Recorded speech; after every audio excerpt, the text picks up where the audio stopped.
Hi, everyone. Hi, Laura. Hi, Kofi. Hello. Hello. And hello to our listeners. We're back after a holiday hiatus. And we're back. And today, Happy New Year to you guys. Happy New Year. Yes, Year of the Rabbit. It's a Lunar New Year. Today we're talking about Colm Toibin's novel, The Magician. There it is. And I'm really excited to talk about this one today. It is, I think, our first, Kofi was pointing out, it's our first time reading a fictionalized biography together as a crew, a bookish crew. A little bit about Colm Toibin. He's an Irish author. He is a prolific author. He's written a lot of books, has won the Hawthornden Prize, the Folio Prize, Stonewall Prize, shortlisted for the Booker Award 3 times. I think shortlisted also for the National Book Critics Circle Award as well. Our listeners and readers our listeners and fellow readers might recognize some of his novels, which have been turned into movies, most notably the novel Brooklyn, which was turned into a critically acclaimed film. So Colm Toibin is actually going to be visiting us here in Howard County at a very special event, along with his colleague Maureen Dowd, who listeners might know her name from the New York Times and her work writing for them. But Laura, why don't you tell us a little bit more about this event that's coming up? So it is the 45th annual Irish Evening hosted by Howard County Poetry and Literature Society with Colm Toibin and Maureen Dowd, with music by Poor Man's Gambit on February 18th, 2023. And it will be in the Smith Theater at Howard Community College. And the program starts at 7:30. The title of the program is called Journalism Meets Literature, a conversation with Colm Toibin and Maureen Dowd. And so I think Susan Hobby, a member of Hoco Palazzo, the three of them, she will be hosting the conversation, the three of them. And we also have music and Irish music and Ireland's new ambassador to the US, Geraldine Byrne-Nason, was invited and will be there. So please get your ticket and join us. Even if you haven't read The Magician, join us for the conversation. And it's a really fun evening. There will be wine and beer and Irish coffee, probably. You should lead with that. Yeah. Where can folks buy tickets if they're interested? So they can go to hocopalazzo.org, and there should be a nice big banner that you can click on that'll take you to where you can buy the tickets online. Yeah. Yes. And I'll be there. I think, Laura, you'll be there. Yep. I don't know if Kofi's going to be there. Are you going to be there? Probably not. I'm just saying, if any of our listeners, if you guys go, please say hi. We'd love to meet you. So, yeah. Great. Yeah, please show up. These types of events are really great. Even if I don't show up, I will probably have a very legitimate reason. Well, today we're reading The Magician by Colm Toibin. And like I said before, it's our first kind of fictionalized biography that we're reading together. And this particular novel is pretty big. It's pretty thick. And it fictionalizes the life of Pulitzer Prize-winning German novelist Thomas Mann. So Kofi, what were your thoughts about the book? Yeah, initially, one of the things what I do when I read certain books, I don't read the book jacket. So I try to figure out things a little bit. And as soon as I realized it was about Thomas Mann, I read the book jacket and I felt like, oh, it's an historical novel. Oh. This is gonna be really, really heady. And surprisingly, unlike a lot of historical or biographical novels that are situated in real times and real places, this actually shows a journey of a person's identity and crisis of being a writer, as well as being part of this prominent family that is sort of not prominent anymore, but then kind of comes back to prominence in a way through the writing, through art, and through sort of these challenging moments leading up to World War I, and I think up into through World War II. And so you have this backdrop that is important, but how the character of Thomas Mann develops over that, especially early on with him and his brother and their mom, and his sort of interiority. I thought that was really interesting because a lot of times there's so much historicizing in these books that usually becomes kind of weighted. And I didn't find that in this particular book. I think Toibin has a really good balance between research and journalism. And I kind of felt like I was sort of reading it in that lens, that the parts of the book that probably were definitely research have a journalistic feel. And so the story moves a little bit quicker for me, or at least it moved quicker for me. Mm. That sounds very pedantic. I'm sorry. No, I was thinking about, I was looking up some information about the book, about the novel, about Toibin's book, and there's this article review in the Guardian, and I read the whole thing, but then the last paragraph really caught my attention because it says something about how this reviewer is viewing Toibin's novel versus Mann's life. Okay, so can I just read it to you? It's a short paragraph. She says, it's by Lucy Hughes Hallett. And she says, this is an enormously ambitious book, one in which the intimate and the momentous are exquisitely balanced. And I really like that description. It is the story of a man who spent almost all of his adult life behind a desk or going for sedate little postprandial walks with his wife. From this sedentary existence, Toibin has fashioned an epic. And I just thought, oh, I kind of like that, right? What do you think about that? This, she's saying something not just about the novel here, right? Obviously, but also about how she's viewing Thomas Mann's life, maybe through the novel, of sedentary existence and behind a desk. And as I read that, I thought about how so much of the action in the novel is by other characters and not by Mann, right? Thomas Mann. All this flurry of activity by his wife and children and other writers in the picture are so much happening in the book, yet so little of it he seems to be the agent of, right? Yeah, and against this backdrop of enormous historical events happening. So I thought that was a really interesting review. Yeah, that's kind of the thing that journalists do.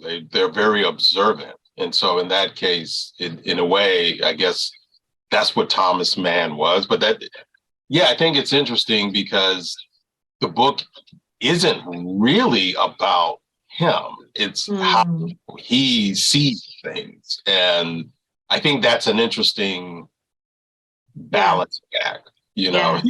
Things are not actually, they are happening to him, but he is not the agent of those things.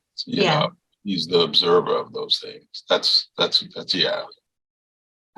I would agree. And I agree with that review too, Laura, that you're reading from, because honestly, when I heard we were going to read this in anticipation of Irish Evening and this, great author coming to Howard County, I was like, all right, yeah, let's read it. I read his other stuff before. I really liked his work.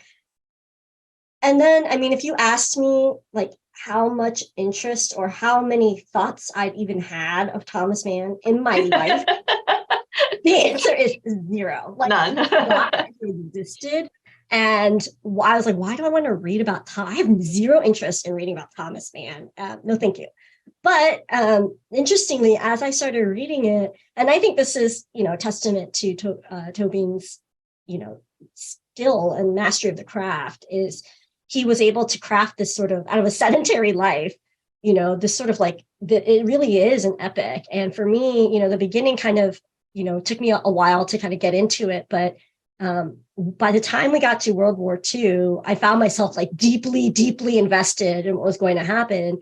And so like, even though he spends most of his time thinking and behind a desk, and you really see like the imaginative process of him as a writer, as he's crafting these works of his own together out of like things that are around him in the world, you really see like, what is he, a lot of the questions, especially during World War II, is what is he going to do? And that pressure that is put on him to use his, prominence at the time to say something and to write these pieces and to speak out against the rise of, Nazi Germany and what he's going to do to speak out against it. And the sort of pressure he feels to like do that, but then how that evolves into his responsibility. Like he can't not, be engaged in political activism at that point, which ultimately leads to their families leaving the country. And so I think, and then at the same time, like these questions of class and, education and artistry, all of these questions were also being kind of taken up by Toibin as he's looking and examining at the life of Thomas Mann, the privilege that man, even though, from a prominent family, even though it's on a decline, the wealth, the immense wealth that this family holds, and even his children and how that leads his children in some interesting places. I thought the most humorous parts of the book were where he is interacting with his children. He has like 6 children. And as they grow up and they're like, in a typical fashion children have of their parents, you can be the greatest novelist in like Europe. And they kind of like roll their eyes and they're like, Dad, you're so privileged. And I'm like, it's funny that like, and then Thomas Mann in his mind thinking, what are you then? Like, you're going to work a real day in your life. And then these kids are like, how can you be so privileged and not even think about the working class poor? And he's like, you don't even know what you're talking. He's thinking about this.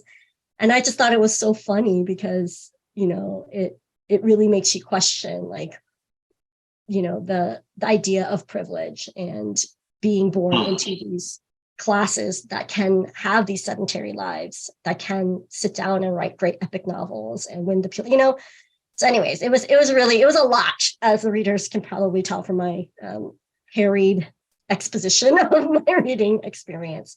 And I was surprised that I had so many feelings about a novel by Thomas Mann, which I forgot that this man even existed.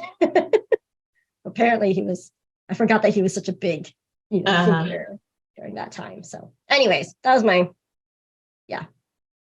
Yeah, I mean, I had to really think about Thomas Mann as a writer and his work's impression on me as a writer. And I to be honest, it's pretty limited. But at least Toibin's book made me interested about him in a way. And that question about what is privilege and in terms of,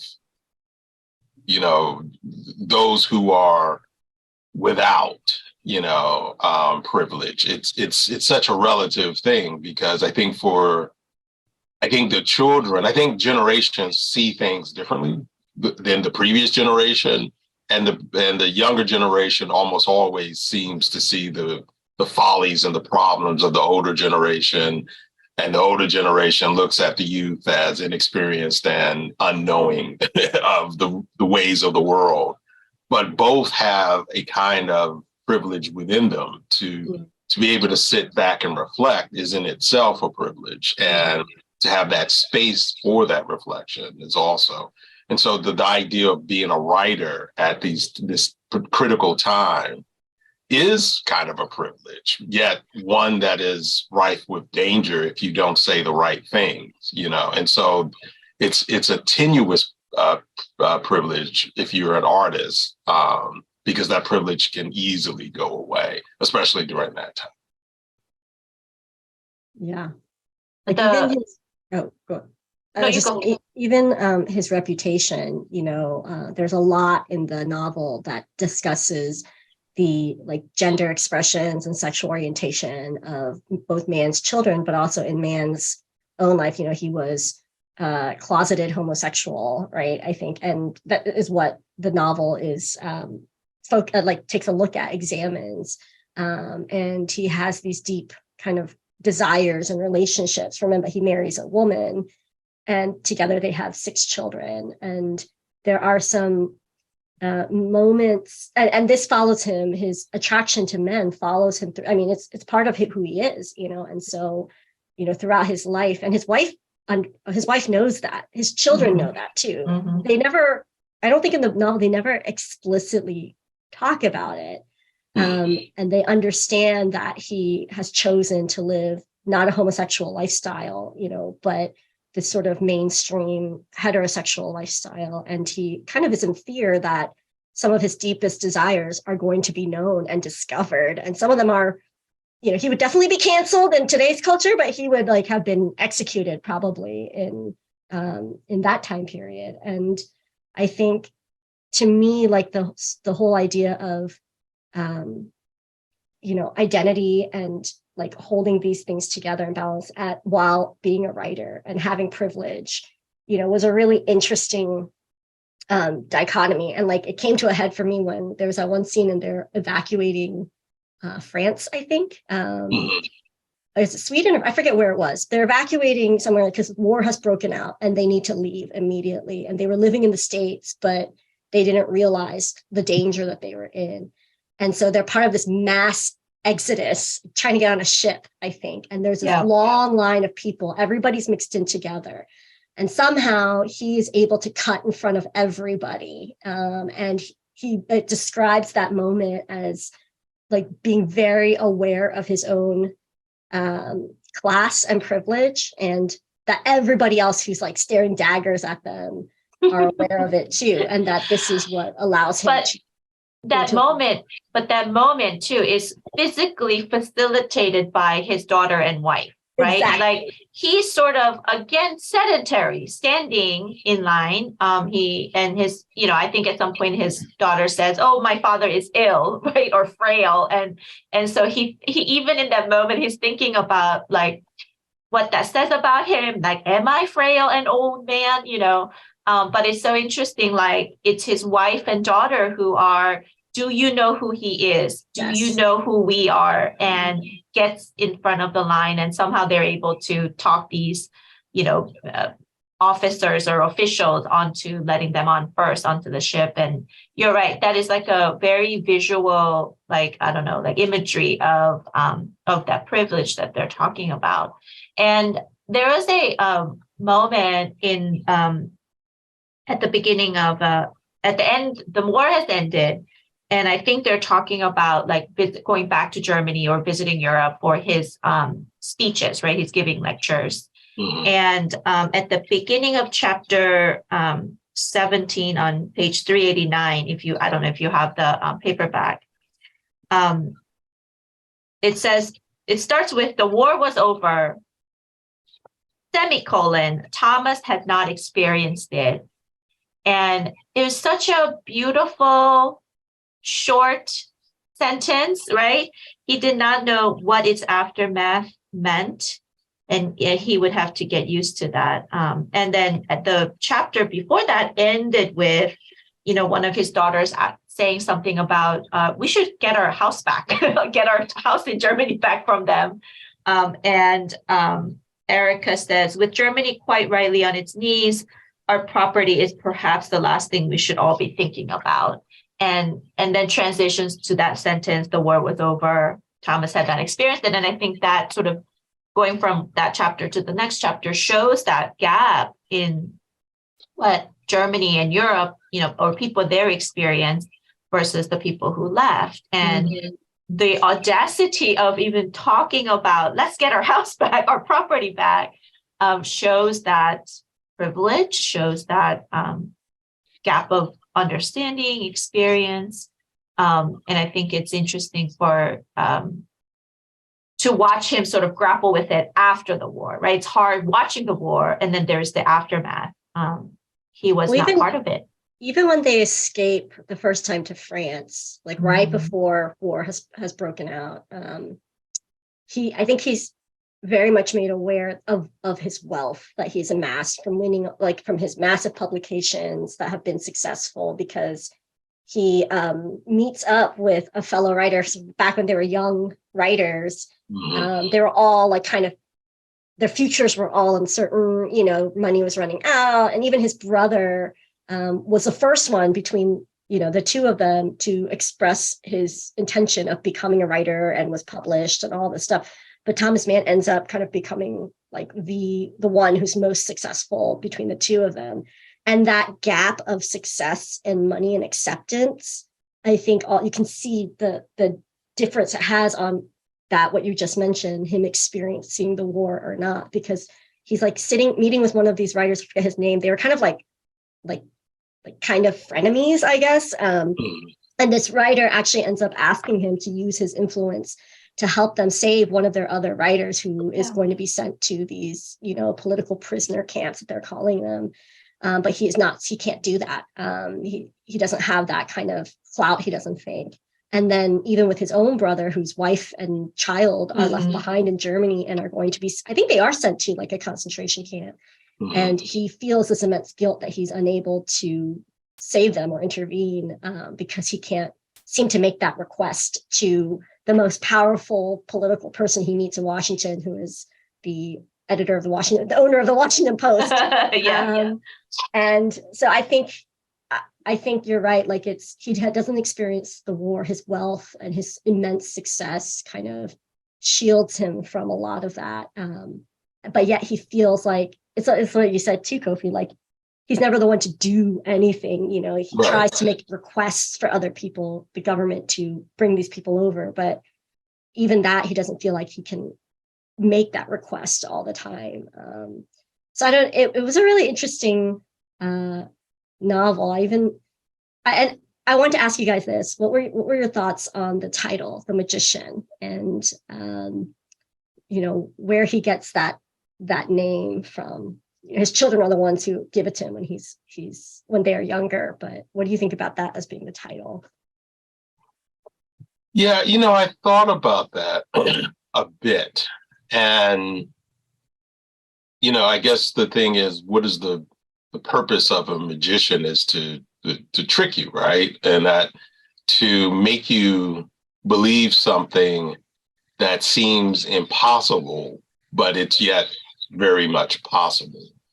And maybe in writing, that's what the writer is in a way, a magician. It's making you see things in a way that seem impossible or seem hard to fathom or put together, but yet is very much there. So you think about the idea of not being able to be influential, yet being influential. There's a real trick to that. And here you have Thomas Mann, this person, this noted figure, yet in some ways he has the power to do things and yet is powerless. And I think that the magician is the one who gives you the sense that this person is really, really powerful, when it's just your belief as audience makes that power. So I guess, and I think that that's the thing. Maybe Thomas Mann's power was really in the audience, and the audience in this case was Toibin, and he made it even more powerful. And so it's like very meta in a way, if you think about it, that we're part of the magician's trick, and the layer of that. It could be Magic Mountain, it could be the real reason for it, but keep it pedantic. I kept thinking of the phrase like, is it called like sleight of hand? And I kept thinking about that in terms of the title for this book, and thinking about Thomas Mann's character as we see him, and the character, somebody mentioned interior life. And so much of the book does sort of go into his interior life versus what we see or what he projects, or how other people perceive him, or how he thinks other people perceive him. So maybe there is that layer that you're talking about, Kofi, what's behind the curtain, like kind of like the wizard. Yeah. I mean, the one thing I did want to mention, kind of slightly off from the question Sylvia had, the writing of this is really, really, really crisp and really clean. And I didn't feel like I was laboring through a thick book. It actually felt enjoyable to read. I like the style. And this is one of the first books, this is the only book of Toibin's I've ever read. So maybe I'll give The Master and Brooklyn a read. Maybe. Okay, that's the power of the magician, right? Maybe now I'm hooked, like, oh, do it again. Let me see that. Yeah. One of the reviews I read also talked about how it's interesting that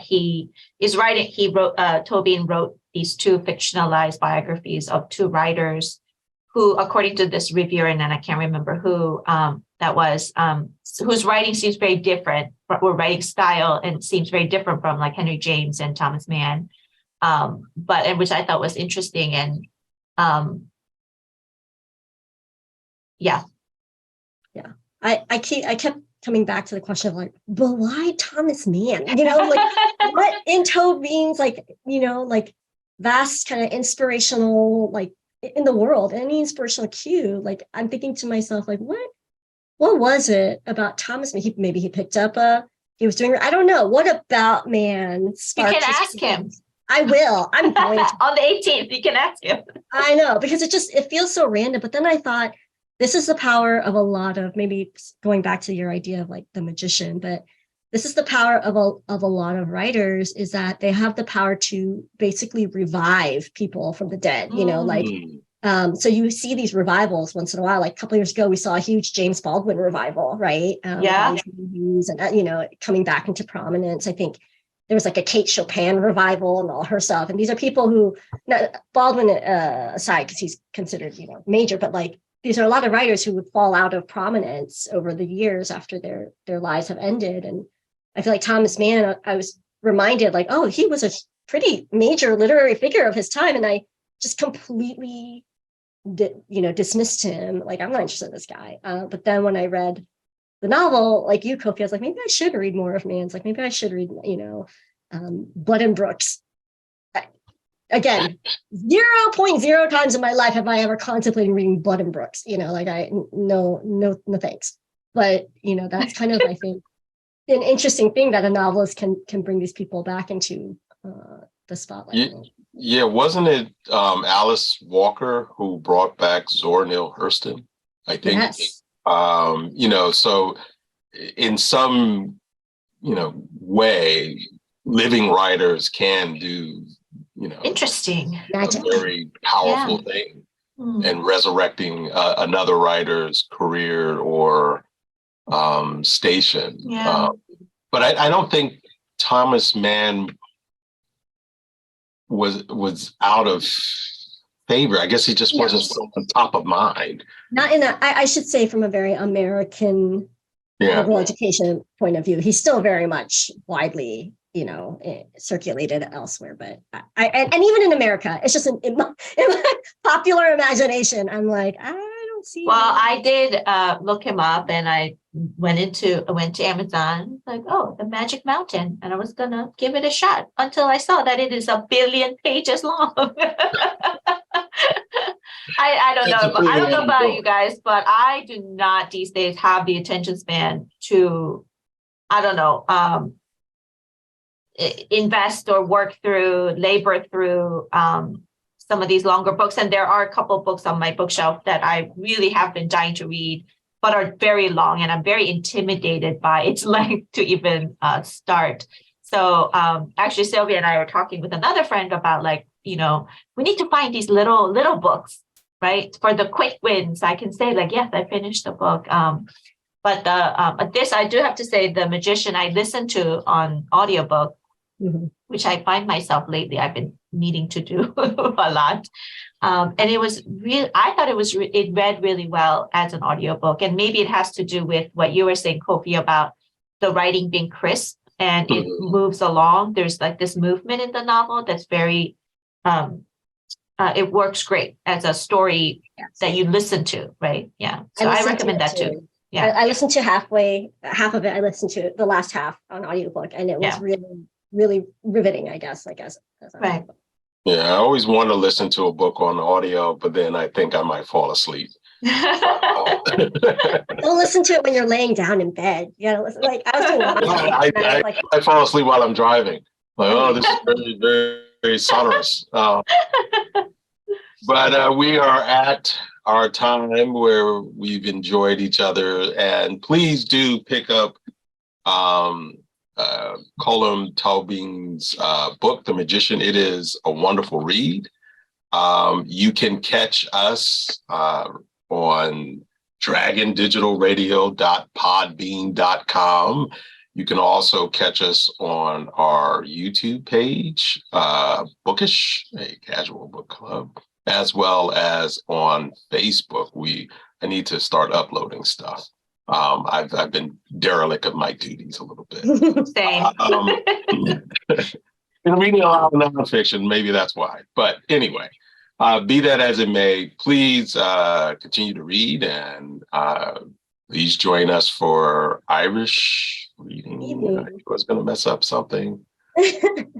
And that's Irish evening. Irish evening. I want to February say 18th. Yes. You said February 18th? Mm-hmm. That's a Saturday. Yeah. I won't be able to be there because I will be in Chicago. I knew I had that's right. Okay. I had a legit reason this time. So again, you can catch us on dragondigitalradio.podbean.com and on Facebook. And please drop us a line, give us some comments. We will respond. Thank you. Thanks, Bye, everyone. Bye-bye.